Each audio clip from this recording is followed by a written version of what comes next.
Assalamualaikum warahmatullahi wabarakatuh. Salam bahagia, salam persahabatan penuh cinta, salam karya. Kita lanjutkan tentang novel Pagi yang Patah. Kali ini kita akan membedah bab atau episode 1 yang berjudul Satu Luka Ditoreh Kemarin. Aku diam dengan bola mata sayu, tertegun menatap bangunan tua tak berwarna.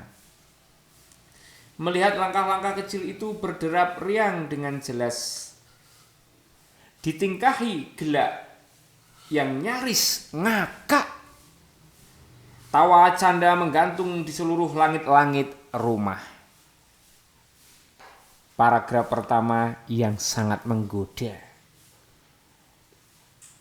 Sekali lagi ya, di mana menggodanya? Kita lihat kalimat pertama.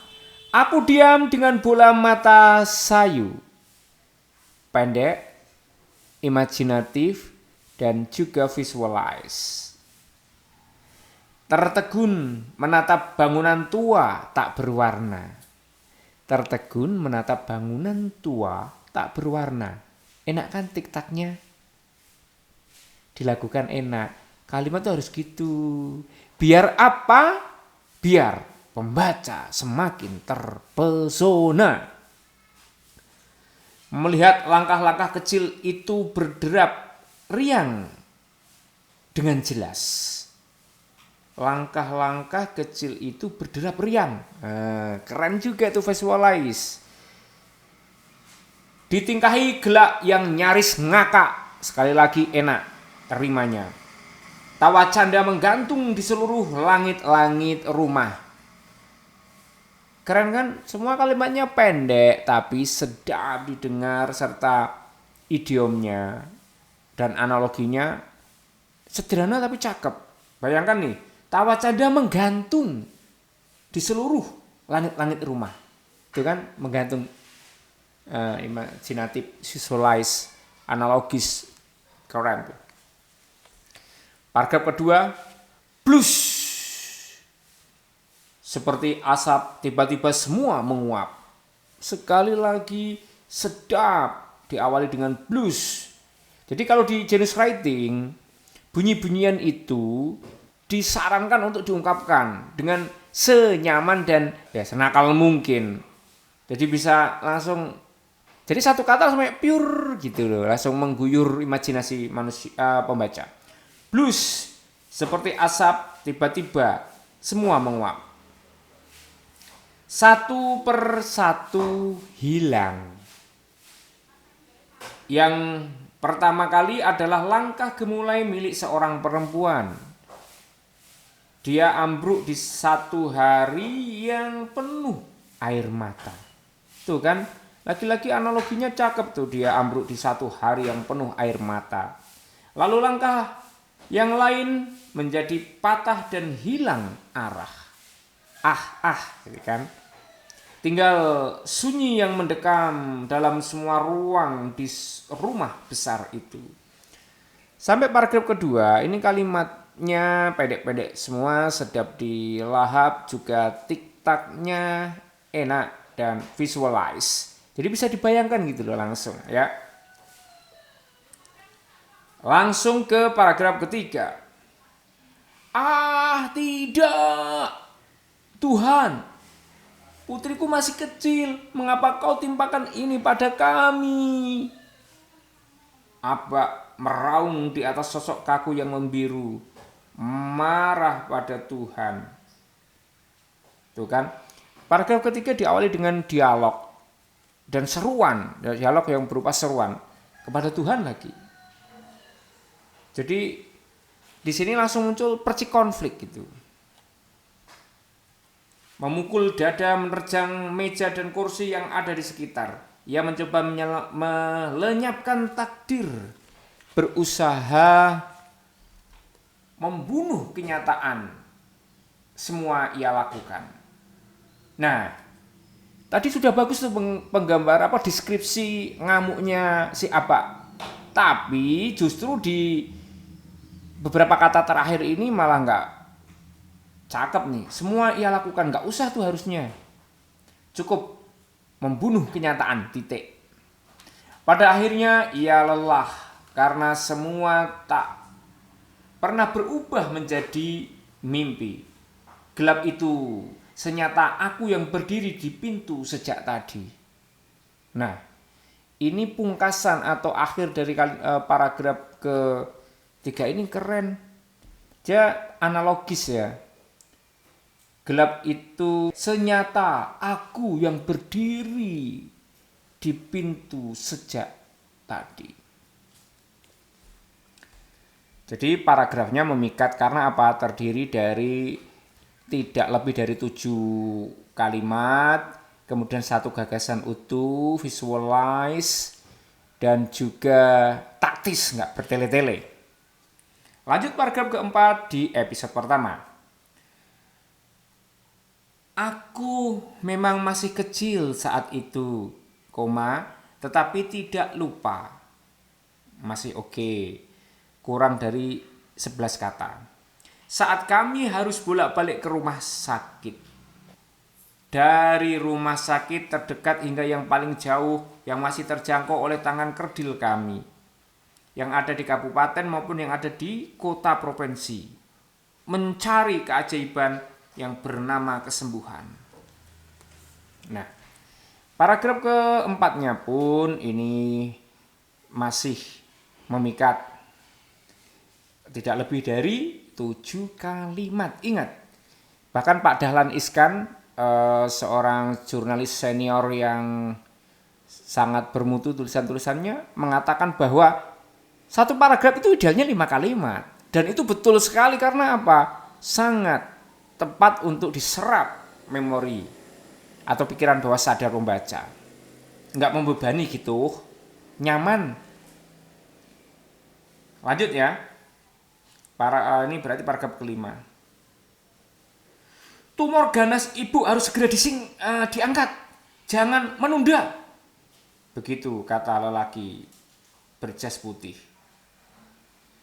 Aku masih bertanya, itu sakit jenis apa? Emak berjanji dia akan sembuh. Dia akan segera bisa menggendongku lagi. Aku sendiri ikut mengantarnya ke ruang operasi. Mendekap dan mendengar janjinya. Lalu menunggu di depan pintu.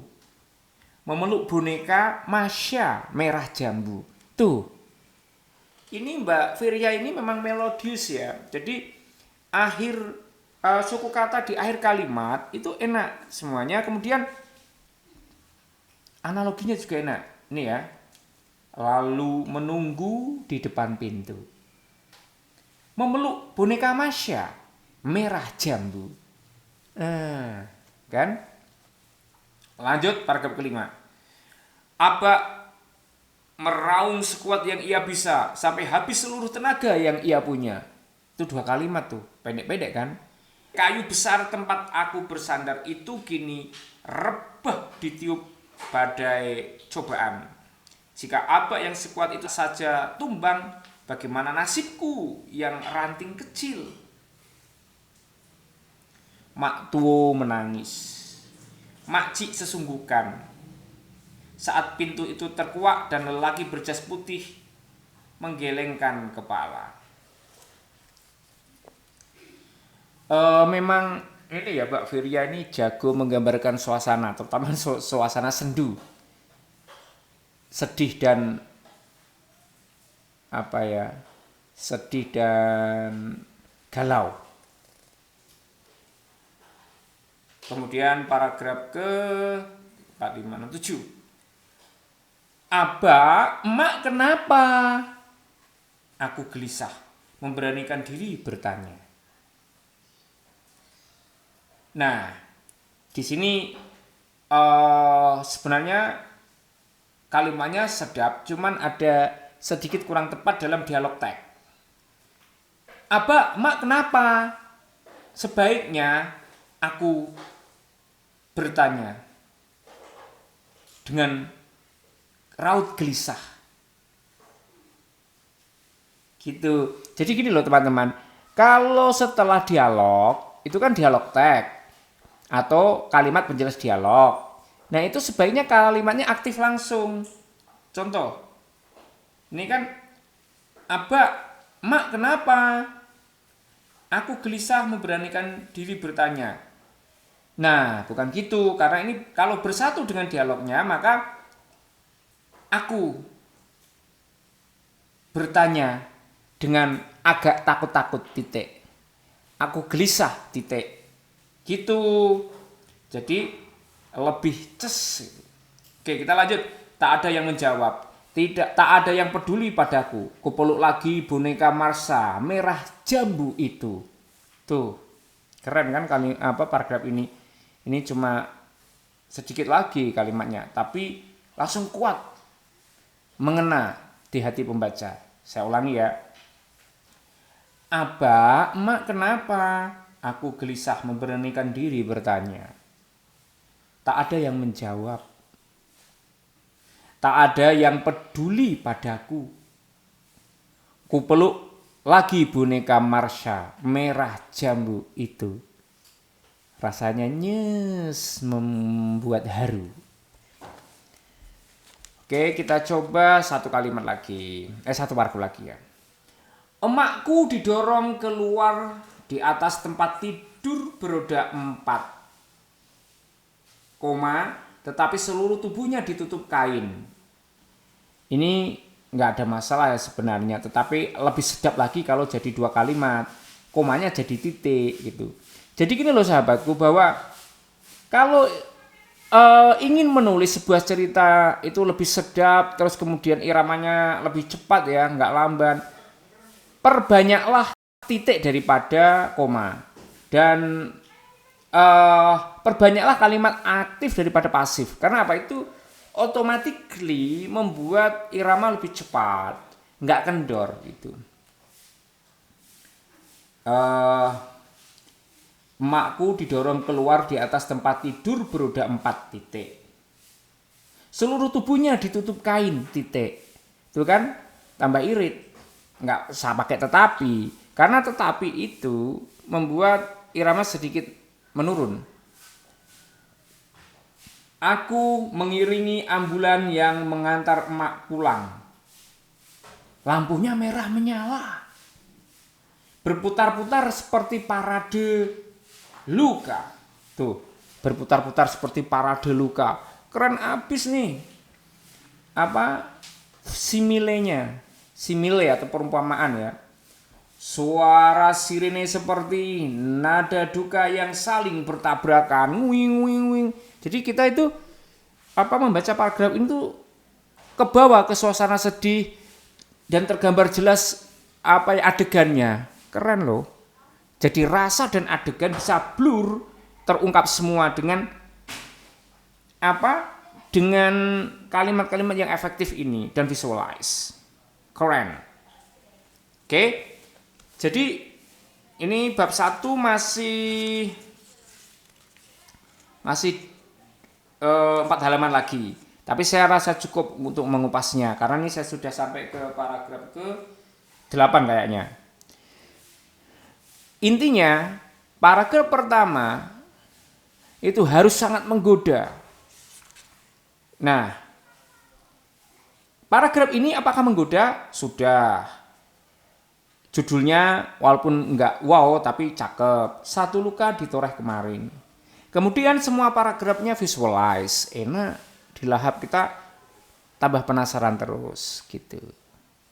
Oke, sementara gitu untuk pembahasan bab 1 intinya bab pertama harus menggoda agar pembaca terus tergoda untuk terus membaca sampai paragraf terakhir di bab atau episode terakhir. Intinya ketika kalimat Anda lezat, paragrafnya memikat, maka pembaca akan terpikat, terlibat, dan terus lekat dengan tulisan dan cerita Anda. Wassalamualaikum warahmatullahi wabarakatuh. Salam jenius mulia.